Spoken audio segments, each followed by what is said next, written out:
hello, and welcome to another edition of Health Solutions with Shawn and Janet Needham.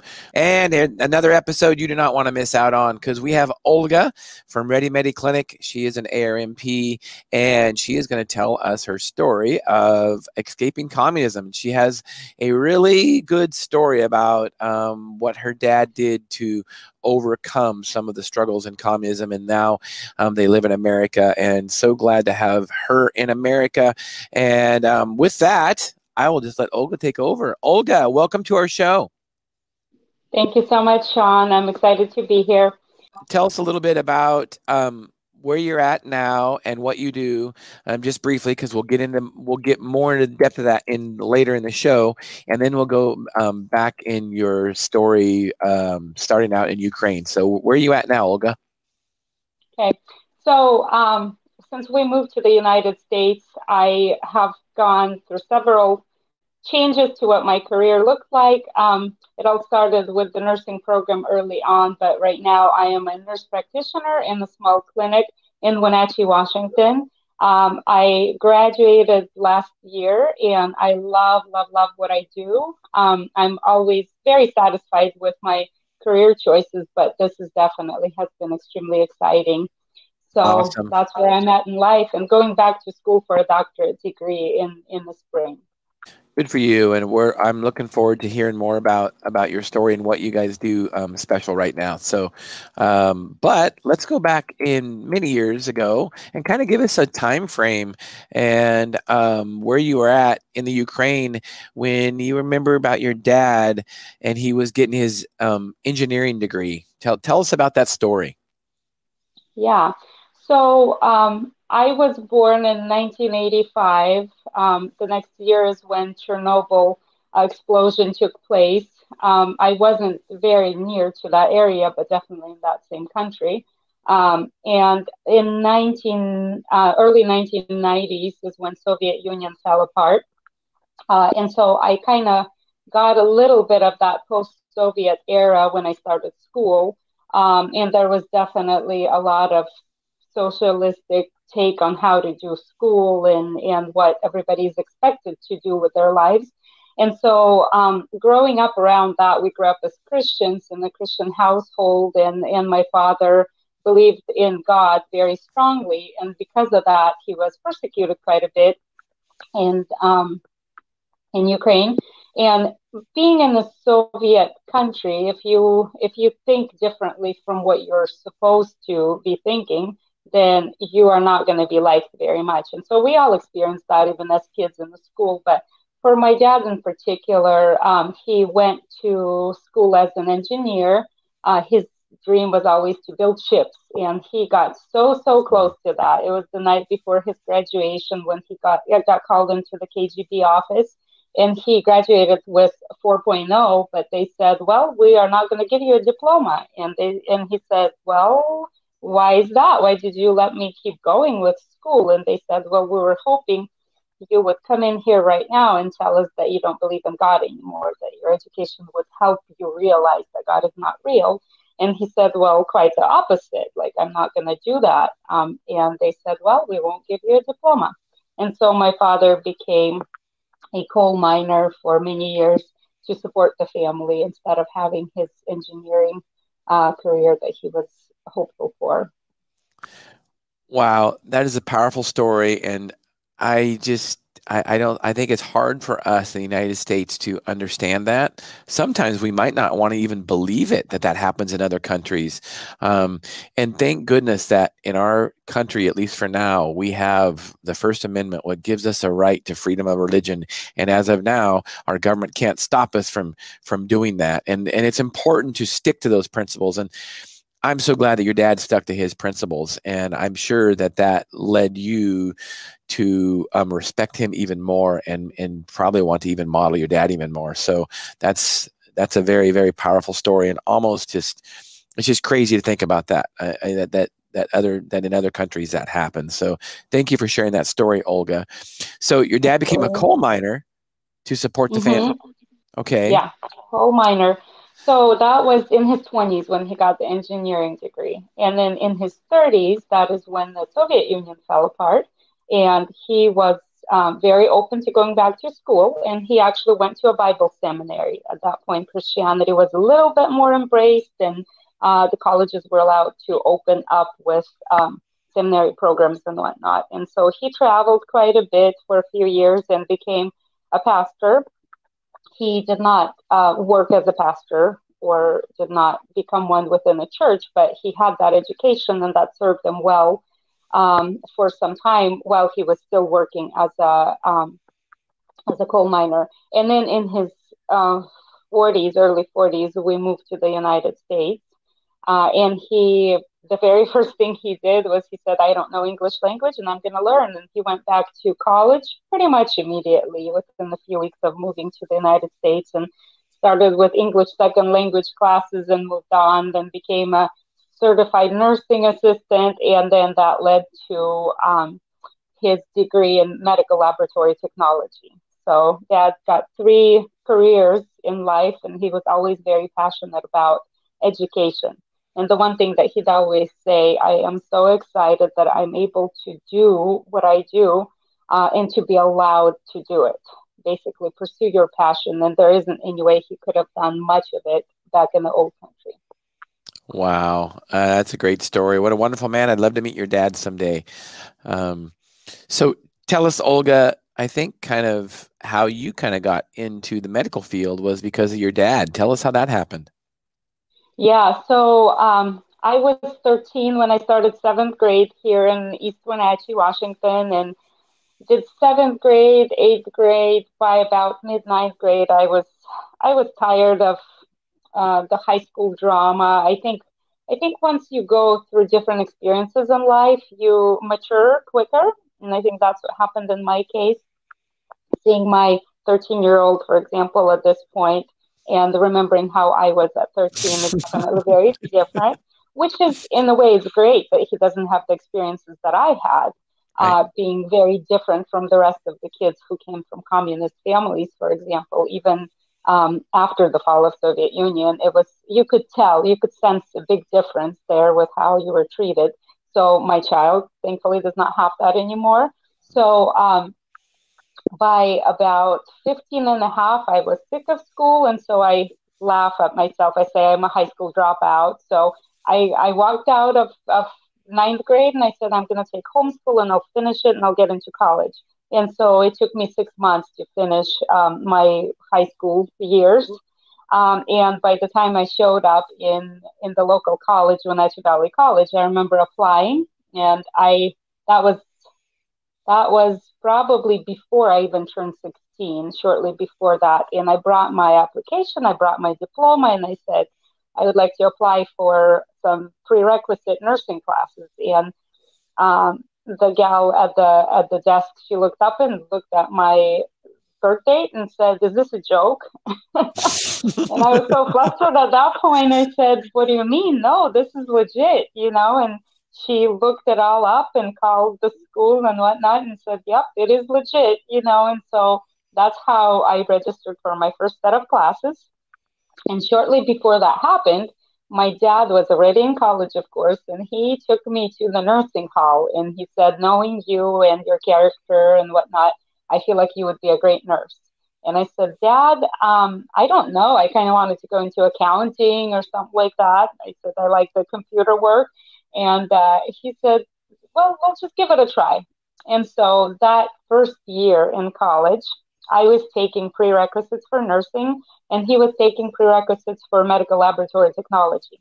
And a lot of them were similar classes. So we took like anatomy and physiology and the chemistry and microbiology, all of that together. And Dad was there supporting me and helping me grow up, basically. How cool is when that? I was, yeah. Who went to college with their dad and enjoyed it, right? Yeah, that doesn't happen very often, I don't think. Yeah.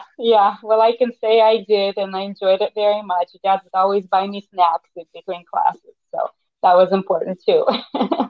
So shortly thereafter, a year into the prerequisites, I applied for the nursing program and got accepted and started on my own. That's where I really had to buckle up and really know that I'm an adult now and I got to do this thing and I got to do it right. So that's what started my nursing program education.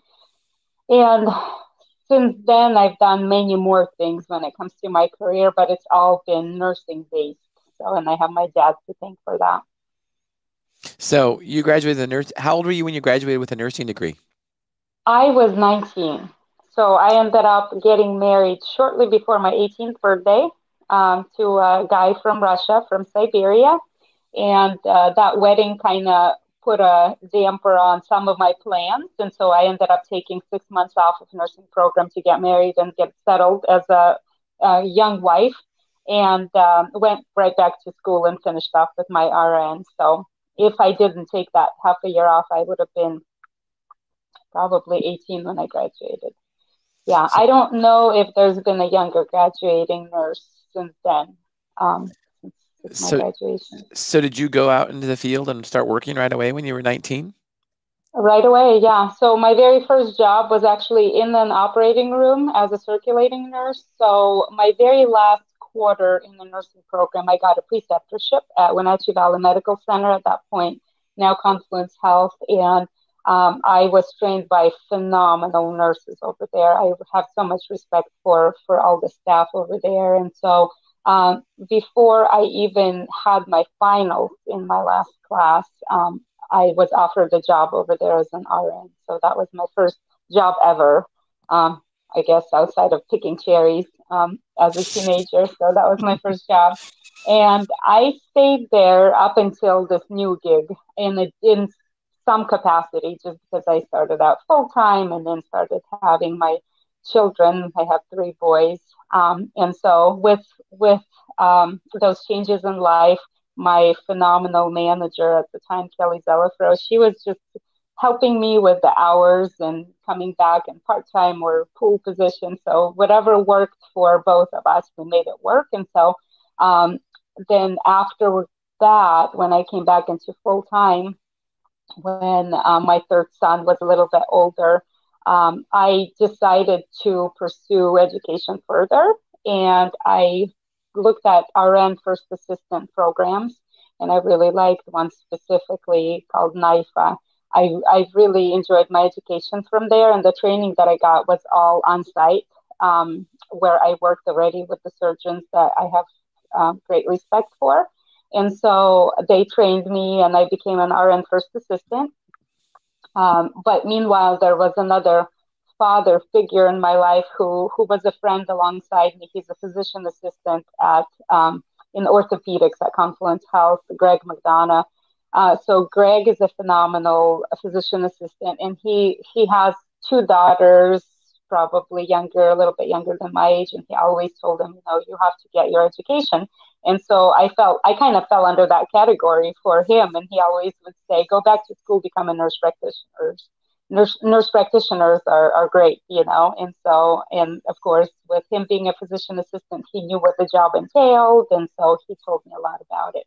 And so that second father figure in my life was just the push I need, just like back in the day when my dad took me to the nursing hall, and Greg did the same thing. And so finally, after a few conversations with him, I said, okay, fine. I'll email the schools. I'll start looking, like thinking it's probably not going to happen. I won't get accepted. So, and yeah, that's been a little bit over 3 years. And here I am, a nurse practitioner, and I'm thankful to him for kind of helping me with that initial push.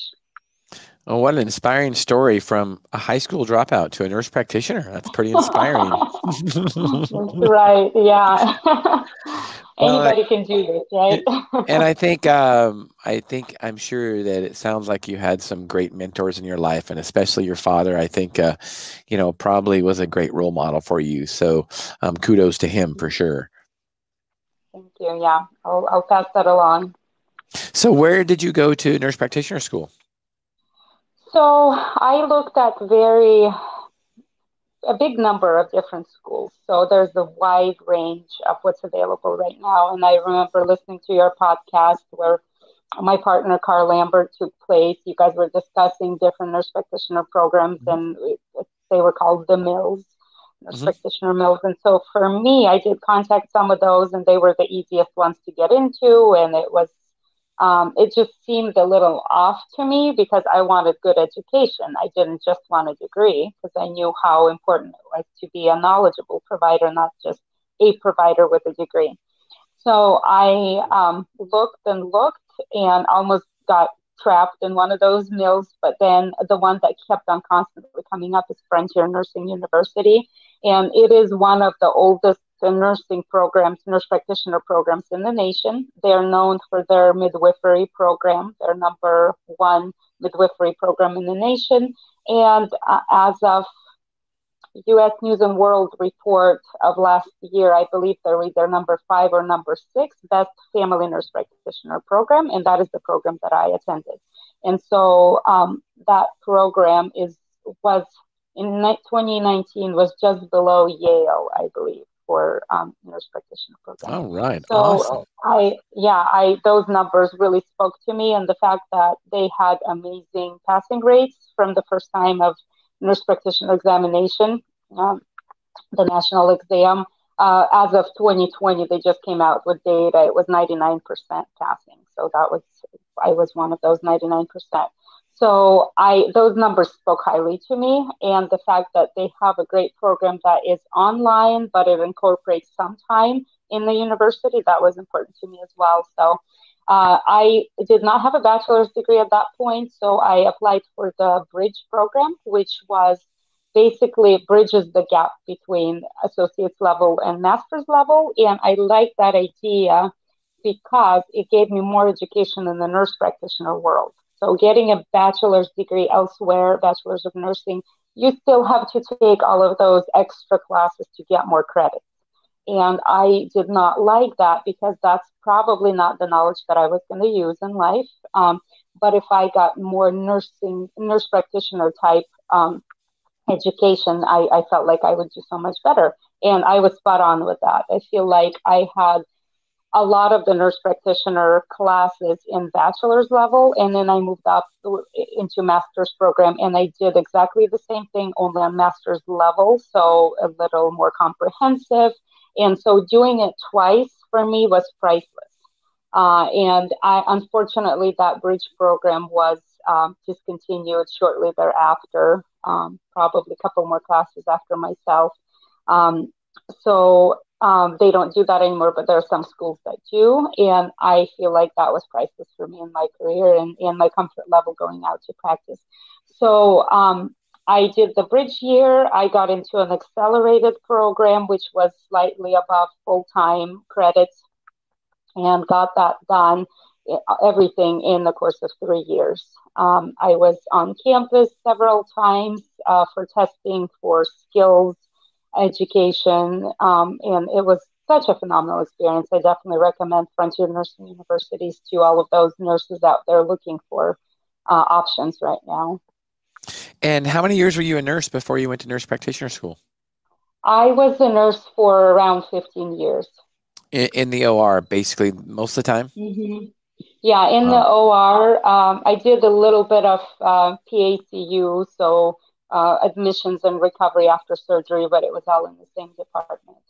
I became an RN first assistant and kind of stopped doing the nursing part of it and moved into actually physically assisting on a regular basis, where I could finish out with suturing and take care of what needs to get done during the case as well and assist the surgeon. My passion from the beginning was orthopedics at that point. I really, really enjoyed it first of all, as a scrub nurse. And then when I went into my role as an RN first assistant, I did a lot of general surgery, ENT, lots of neck surgery, and urology. Those were the 3 specialties that I really enjoyed when I was an RN first assistant. Quite the experience, for sure. Do you miss surgery at all? I do. I miss my people over there. They were my tribe for such a long time, and a lot of very bright people, of course. And it was always a privilege for me to work alongside, highly educated professionals. So people the most, probably. What I don't miss is having asleep patients. I like patients who are awake, who I can speak to. Right. Yeah. Yeah. But the team environment in the OR was absolutely phenomenal, and that's what I missed the most. Plus, I still think that the surgery center I worked for was the best surgery center on the planet. They really have their thing together. So, but as far as patient interaction, what I do right now is priceless for me personally. Awesome. So tell me, after you graduated, you did have some other job offers. You chose Redimedi Clinic. So tell me what Redimedi offers that the other places didn't. Yeah, so my experience as a nurse practitioner student was a little bit unique just because COVID hit right in the middle of my experience, and there were changes with placement and whatnot. But Redimedi stayed faithful the whole time to me as a student, and so I got a lot of my primary care hours here. I got my specialty hours elsewhere, and I was so happy to come every day and see the smiles on everybody's faces, even though life got so rough for healthcare in general with COVID. And so, but they always welcomed me. And it really opened up my eyes as to how different healthcare can be in a small clinic. Varies greatly from a big organization. Big organization, of course, has a lot of different, how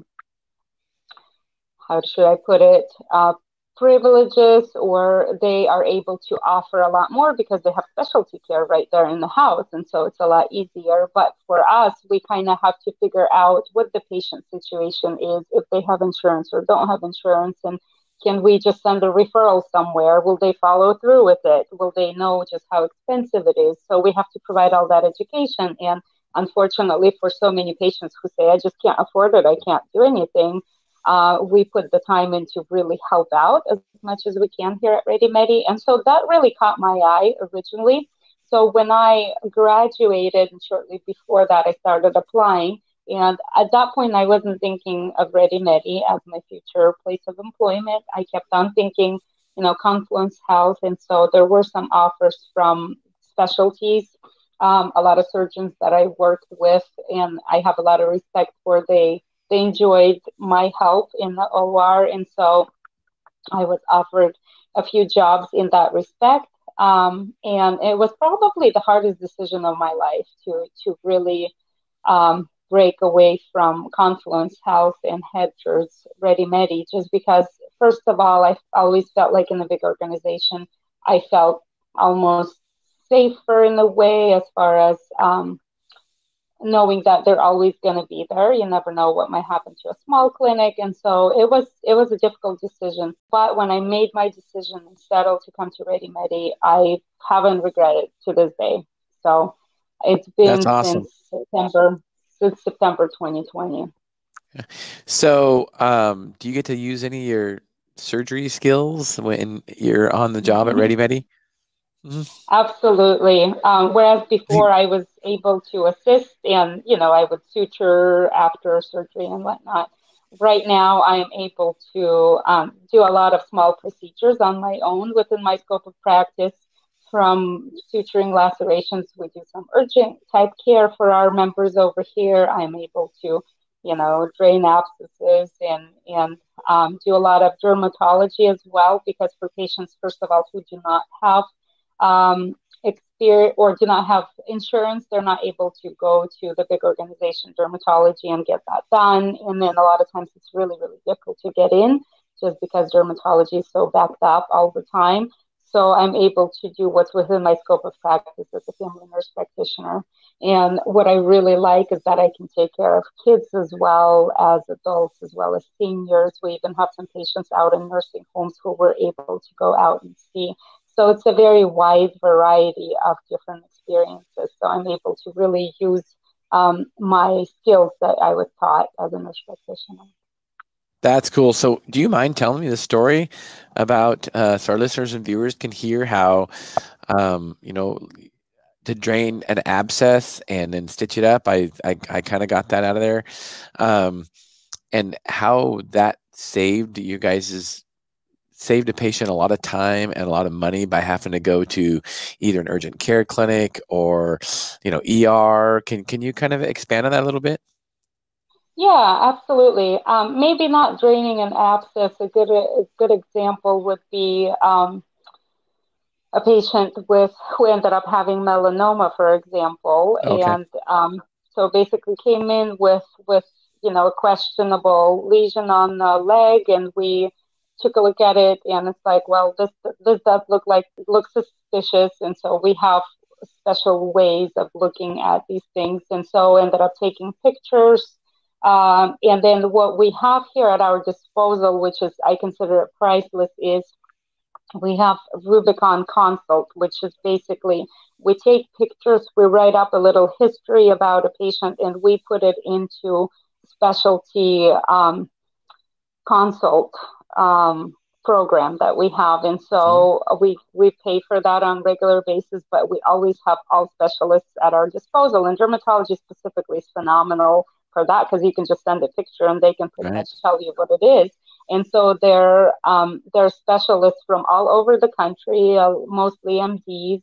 And once we get a report back from them, usually takes about 24 hours, and they're able to tell us, if this patient was in my clinic today, this is what I would do.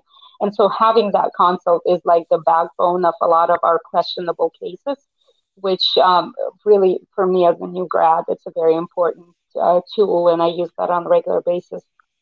So that's awesome that you leverage technology like that. I mean, that's really cool that their technology is out there that you can do that. That's awesome. Absolutely. So results came back from that, and we ended up taking a small biopsy. Biopsy was sent out. Results were back in a couple days, and yes, it was melanoma, and so needed the excision. But the patient didn't have insurance and no money to even get into a big organization, but had a job and everything, and so they would have still had to pay a big chunk of that money. And so we also have a program called Sano Surgery that looks for different surgery centers all over the United States. And so we contacted them, and they looked for specific pricing in different areas. Seattle area has great prices, Spokane, and all over the place. So because Wenatchee was not affordable, she was able to go to Idaho, I believe, and get the excision done literally within a couple of weeks of getting the diagnosis. And so it's been some time since then, and she's doing perfectly fine, and she had great care where she went. And it was very affordable out of pocket for her, so she was able to pay that without a problem. I love it, and that's one of the things that you guys do there is you guys advocate for the patients and not just with care, but financially too. I think a lot of times we take things for granted because we're in the system as healthcare providers, so we know who to call to find out what price and what service is the best. A lot of times patients don't, so. Thank goodness that you were there for that patient, because you saved them a lot of time and a lot of money. This was actually my partner, Karl, was the one who took care of this patient. This is just a very striking example with melanoma. But with little things as well, like you said, INDs and lacerations, if they end up in the emergency room, for example, how many hours later will they get care? Because a lot of times, they have heart attacks coming through the door. And so we're just able to take care of our members here. So it's a great system to be in for patients, especially those who don't have insurance. And remind our listeners and viewers, what does it typically cost a member to be a member per month? So per month, someone, I believe 18 to 50 years old, it's $55 a month. For a child below 18 years old, it's $20 a month. And for someone above 55, it's $79 a month. And I think so, like that 80 plus, it's a little bit more. Right. So for $70 a month, essentially that person that you took care of with the melanoma, you guys did that for all $70 a month, and maybe some little costs with supplies or something possibly. Yeah. Of course, like the cost of labs that goes out, we're able to negotiate with our lab company, Quest, and so they're giving us cash prices. So, for example, CBC and CMP, they're both about $4 to $6. So that is nothing in comparison to what you see in other places. Wait a minute, stop that. CBC for $4, is that what you said? Yeah, I think it's CBC $4 and something cents, and the CMP is $6 and something cents. Our local hospital charges $78 for a CBC. Yeah, so we're able to provide it. Right. It's unbelievable. Thank you so much. It's 20 times the cost. And that's just another that's just another reminder that why we're out here, why we do this podcast, because we want to educate and empower consumers that they have choices. And we should, and even if their insurance company is a preferred provider or whatever, that's not always going to be the least expensive choice, because think about it. Let's say the lab, for example, let's say it's $80. We'll do easy math, and you pay 20%. Okay, you're going to end up paying $16, or you could go to you and pay cash for $4. So it's just, that's the goal of our podcast, is to educate and empower consumers that they need to take charge of their own healthcare, and that includes the finances of it. Don't let an insurance company tell them what the best solution is, because many times it's not the best solution. It is actually just a good solution for the healthcare entity and possibly the hospital. And that being said, stay tuned for our episode Thursday, because we are going to be talking with Ethne Nance. We've had her on the podcast before, and she is going to talk about how insurance companies and hospitals are in collusion together to basically rip off patients. So don't miss that out. Don't miss out on that Thursday, 8 a.m. to 9 a.m. Pacific Standard Time. Don't miss out on that Thursday. So, Olga, that's an awesome story, how you saved somebody's money. And, not only that, but you could have possibly saved their life, because if they kept putting off care because they either couldn't get in or they couldn't afford it, melanoma, once it metastasizes, it's trouble. So I'm glad that you were there to take care of that person. That's a great story of how direct primary care, definitely help save a patient for sure. So thank you so much for sharing that story. So one of the things I think you like about DPC is you get to build a relationship with the patient. Can you tell us that, as opposed to, maybe traditional outpatient offices where you don't, you have 5 minutes with the patient? Tell us a little bit about how DPC is different. So direct primary care is built on patient relationships and really get to know your patient, and a wellness model rather than a sickness model. So if I was to pick one thing, one reason why I picked Redimedi over any other job out there was because I get to spend time with my patients.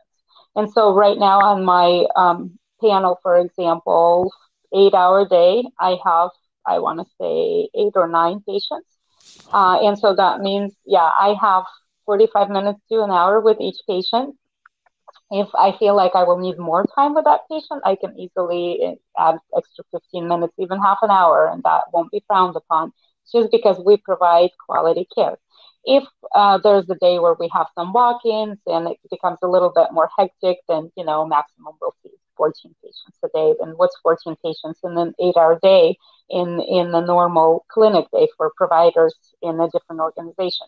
That's nothing. 14 patients is nothing for us. That's a busy day, So I can come in, I can get to know the patient. We can chit chat about the weather or politics if we want for the first 10 minutes, and really they become comfortable with me. I become comfortable with them if it's my first time. And then we dive into the history and whatnot and medications, and we're able to really, really connect. And at that point, the patient can open up and say, hey, this is what I have that's going on. And maybe it's an issue that has been bothering them, but they haven't been able to open up about it to someone. There are a lot of very private things going on when it comes to health. And so I'm able to ask all those questions and really get the story, because they feel comfortable with me. I cannot imagine doing that in 10 minutes and have, a young man say, this pain in my scrotum has been bothering me for some time. Can you check it out? Like, they just won't tell me right off the bat. I really need to establish a connection and then get that information out of them. It's not always easy. So, and that is where, all my questions come in as a healthcare provider, and I can really figure out what exactly is the cause of it. And then I still have enough time for an exam. I still have time to go out and ask my medical assistant to draw blood, and I still can make some recommendations and take him out to the front. And we also have a small pharmacy within the clinic, and I can actually provide him with the medications that he needs. And if he wants supplements, we also offer a lot of natural modalities as well. And so there's always other things if the patient doesn't want to get started on medication, for example, if they need it. And so all of that gets fit into that 1 hour appointment, and nobody feels rushed. We feel like we established a good rapport with the patient, and are able to move on and say, hey, I want to see you 2 weeks later. I want to see you next week. And that all fits under that $55 a month or whatever it is. And so they can come back and see us twice a week if they have an ongoing issue. One of the things that I have a passion for is reversing diabetes and weight loss. We're actually starting a brand new weight loss protocol program right now, which I personally have been on it and I have had success with it. And a few of our other gals here have done well. And so, for example, I would invite that patient to come in for, 45 to 1 hour appointment every 2 weeks. And we sit down and really chat about it. How did you do the last 2 weeks? Let's weigh in. Let's talk about, psychologically, what helped you stay on track, things like that. So I'm able to provide some counseling. And I might not make any recommendations at that point, but I will be that supporter they need. And so all of that fits into our model. If they have to come in a little more often, especially in the beginning, we're able to provide that. Because the program is so phenomenal and DPC in general is phenomenal, we have been getting busier and busier, and our patients are not able to see us as they did in the past, just because we're getting busier and word is getting out about what we do. And so we're doing everything it takes right now to provide our patients with what we used to provide in the past, even if it means closing down our panels and just taking care of our existing patients. We will do that, or hiring other providers to help us out as well. So that is because we're able to provide that great care, and patients love it, and we love doing that. And so I did bring up with the owner, Karl Lambert, recently this problem, and I said they're not able to see us as often as they can. Maybe we should shorten the times with the patients. And he said, that's the last thing I want. Like, we do not want to be that clinic who sees 30, 40 patients a day. That's not what we are. And so we're looking for other ways right now. Awesome. I love it.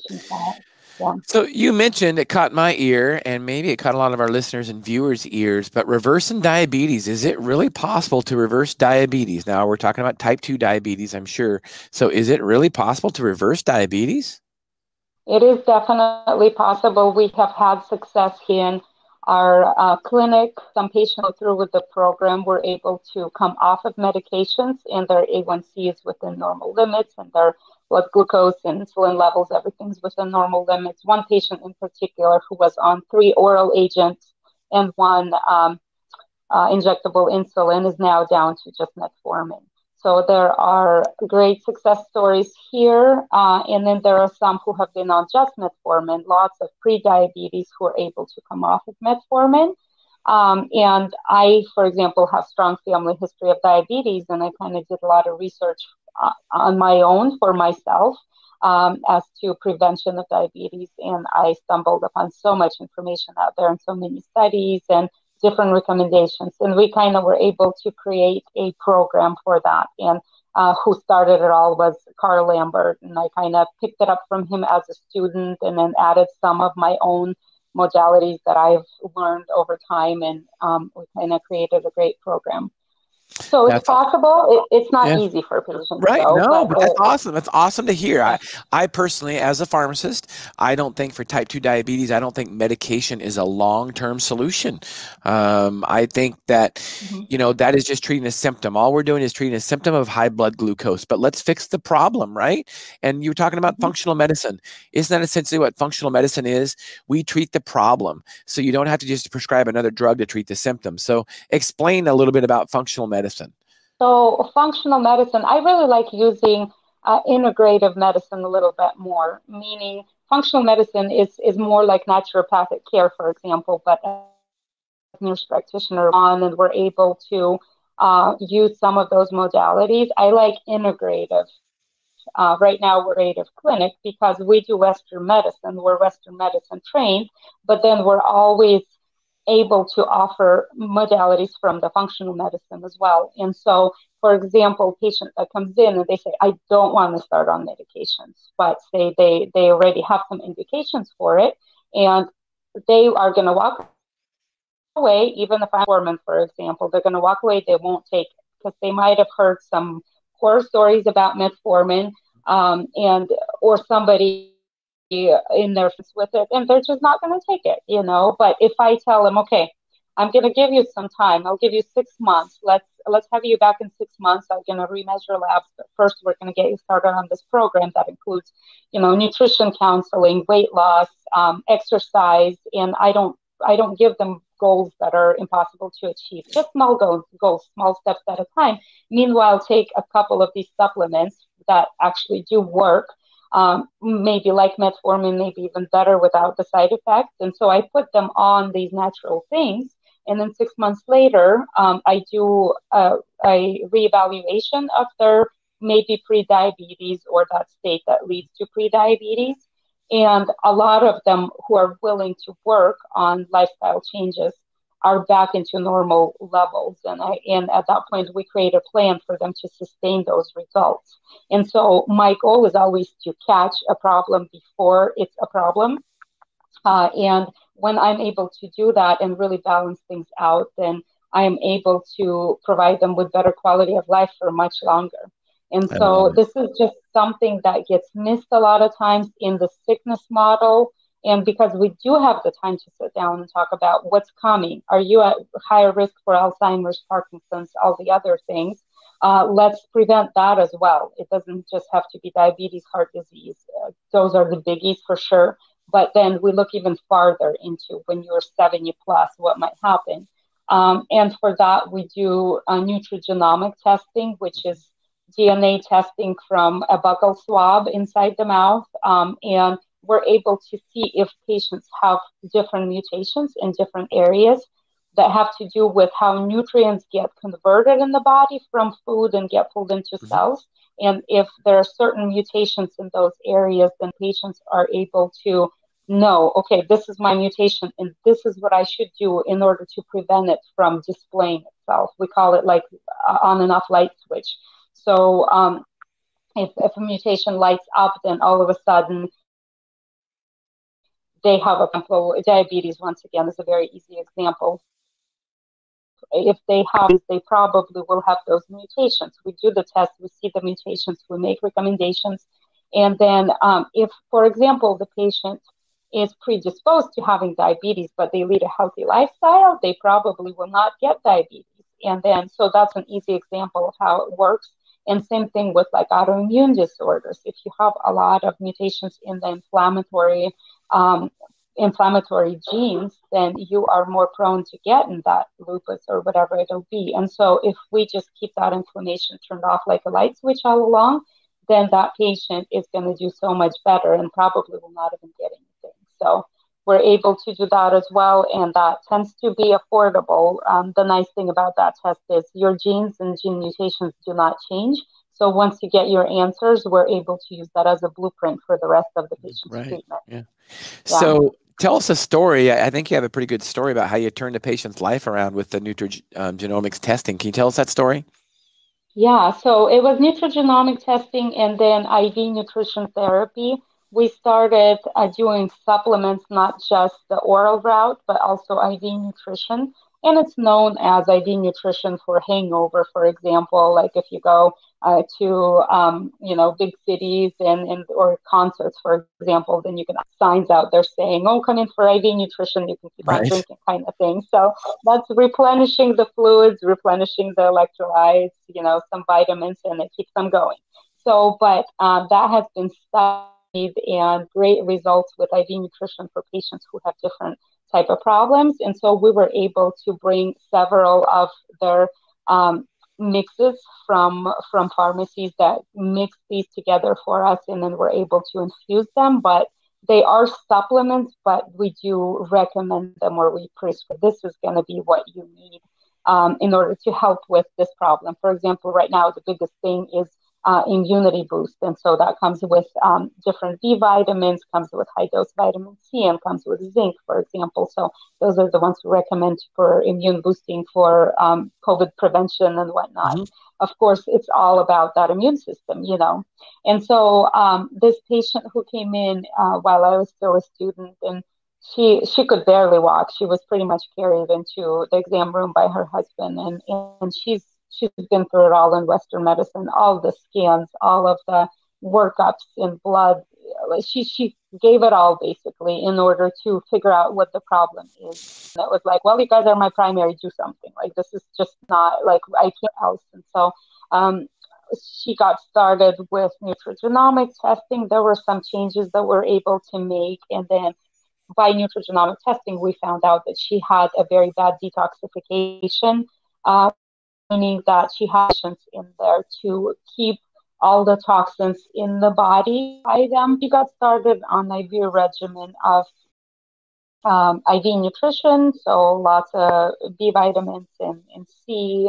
I don't think she was getting zinc. And then on top of that, we were giving her high doses of glutathione, which is the antioxidant that our bodies make. And a lot of times if we have those mutations, it doesn't make enough of it. And so problems start appearing usually after the age of 40 is what we see. And the next thing you know, the patient is coming in with tremors or with aches and pain and fibromyalgia and all sorts of things that we look at and we're like, what's going on?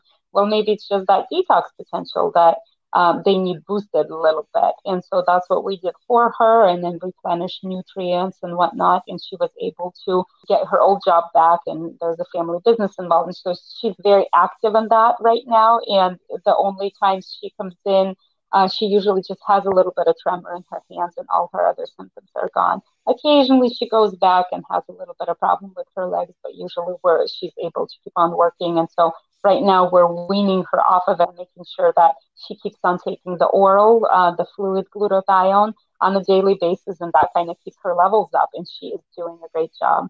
So her son came in and said, can I get that testing as well? I want to know ahead of time if I have some problems. And we were able to do that testing for him and help him out.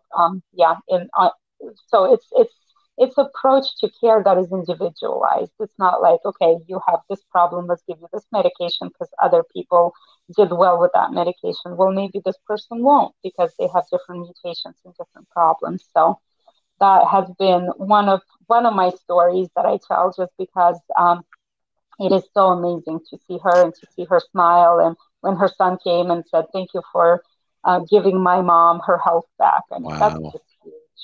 Yeah. That's a great story. Very, very encouraging. So tell us, since you escaped from communism, tell us a little bit about socialism versus communism.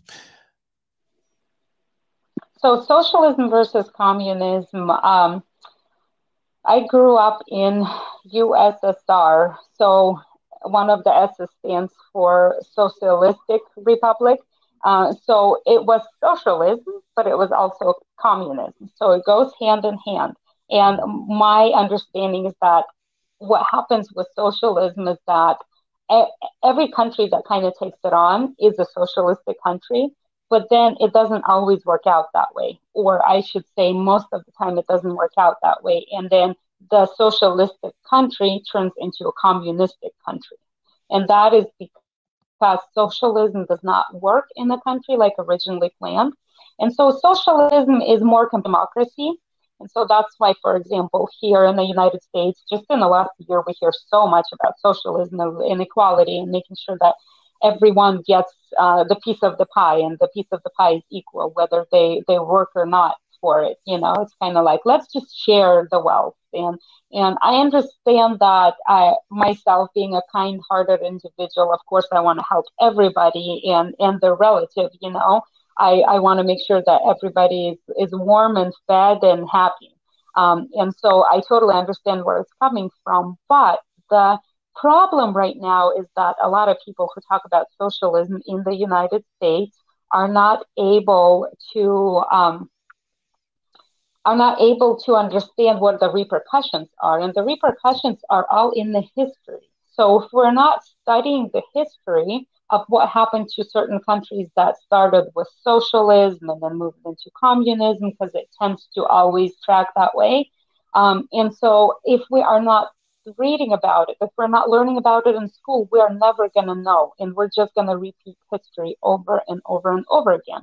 And so we look at socialism and we think, man, those are great ideas. Let's try them. But first, without trying them, let's just study what happened in the Soviet Union. Let's study what happened in China. Let's look at India, who tried communism or socialism at some point in time. And there are many countries. All you have to do is just a simple Google search and start getting into those countries and the information about them. And what's interesting is that every single one of them fell. And then every single one of them ended up beginning from scratch, from zero, and building up the economy, building up the workforce. And it takes such a long time to get it out of the heads of people who think that they have to have the equal part of the pie, if they're willing to work for it or not. It is so difficult. So it's not just the economy, it's also the psychology of it. And then you have children growing up, and if they don't consider what their parents went through, important information, they're not going to understand that that is just something you do not want to be a part of. And so they think, oh, that's what our parents had. Well, why did they screw it up? Like, it used to be so good back in the Soviet Union. Why not become that again? Why did we even leave it? Because it was just 50 years ago, and you have no idea how screwed up everything was from the very beginning of becoming a socialistic country up until the point where they fell apart. And so, unfortunately, right now, you have young adults and the youth are all saying, let's do this. This is the best idea ever. But they're not being taught that the history repeats itself. And so socialism sounds better than communism, but socialism most of the time turns into communism. And communism is where you have a dictator or a group of dictators above everything, making the money. That's what it comes down to. And the last thing I want for my children who are growing up here in the United States as American citizens to go through everything that my parents, for example, went through in the socialistic country. And that's what I teach my kids, and that's what I tell them to tell their kids, their classmates, and make sure that they understand to look for information before saying, hey, let's do this, let's change the world with socialism, because it does not work and they're going to screw it up for themselves. And unfortunately, we see that already. We see those changes here in the United States and that pull in that direction. And it's sad. Yeah, well, thank you for sharing that. That's very powerful, considering your upbringing and that you came from a communist socialist country. You realize that it doesn't work. So I appreciate you sharing that story. Hopefully many of our listeners and viewers will, understand how powerful that is coming from your background. So I appreciate you sharing that, Olga. So as we wrap this up, Olga, what's your passion? What fires you up? Myself being hearted person and myself being a Christian, I want everyone to know the happiness of having a family, having a group of friends, and being healthy and happy. So, and I'm willing to do that, whatever it takes. Friends, I want to make their life better. If it's at my, here I am to help heal people and help keep well. And so what fires me up is really helping people have a positive experience here in life. Wow, I love that. That's a great statement. So, Olga, how do people get a hold of you if they want to have a positive experience? It depends on if they want to be my friend or if they want to be my patient or both. Either way. So I'm not exactly giving out my personal number, but Redimedi Clinic in East Wenatchee is where I work, and I'm always open for new patients, and we're making room for more. So feel free to contact Redimedi Clinic in East Wenatchee, and I'll be happy to take care of you. So we also take care of. Yep, there it is. Okay, perfect. Go ahead. There it is. So we're actually taking care of some patients who have been patients of ours here in Wenatchee, and they moved away to Arizona, California, even Florida, far away. And so I actually take care of some people in Ukraine, not Wow. directly through Redimedi. And so we're able to do a lot of telemedicine and like the labs, because we use Quest and it's all over the United States. We're able to get labs drawn over there and triage. If they need an urgent care visit, we say you have to go to urgent care locally. But if we're able to do the wellness care via telemedicine, we do it. So I love it's it. available I love it. Well, for a thank lot of. you. Yeah, I love it. Thank you for sharing your story and all your wisdom and knowledge. I really appreciate it, Olga. Great episode. You really, I think, inspired and encouraged a lot of our listeners and viewers. So, um, thanks again for being on. And tune in to our show Thursday because we'll have Ethne Nance on. She is going to be talking about how hospitals and insurance companies collude in a preferred provider network to rip off the patient. So don't miss that. Also, we talked about socialized medicine, and Olga talked a little bit about that. And of course, politics and government are involved in that. And I just wanted to remind you that I have a book written all about it. And it's called Sickened, How the Government Ruined Healthcare and How to Fix It. Guess what? The government is not the fix. You are the fix. The individual person is the fix. And you can fix that through not communism, not socialism, but free markets. You do it by being proactive in your health. You also do it by finding good providers like Olga that are advocates for you financially. So check out my book. It's on Amazon in Kindle version and in paperback, Sickened, How the Government Ruined Healthcare and How to Fix It. So tune in Thursday for our next episode of Health Solutions with Shawn and Janet Needham. Thank you for listening.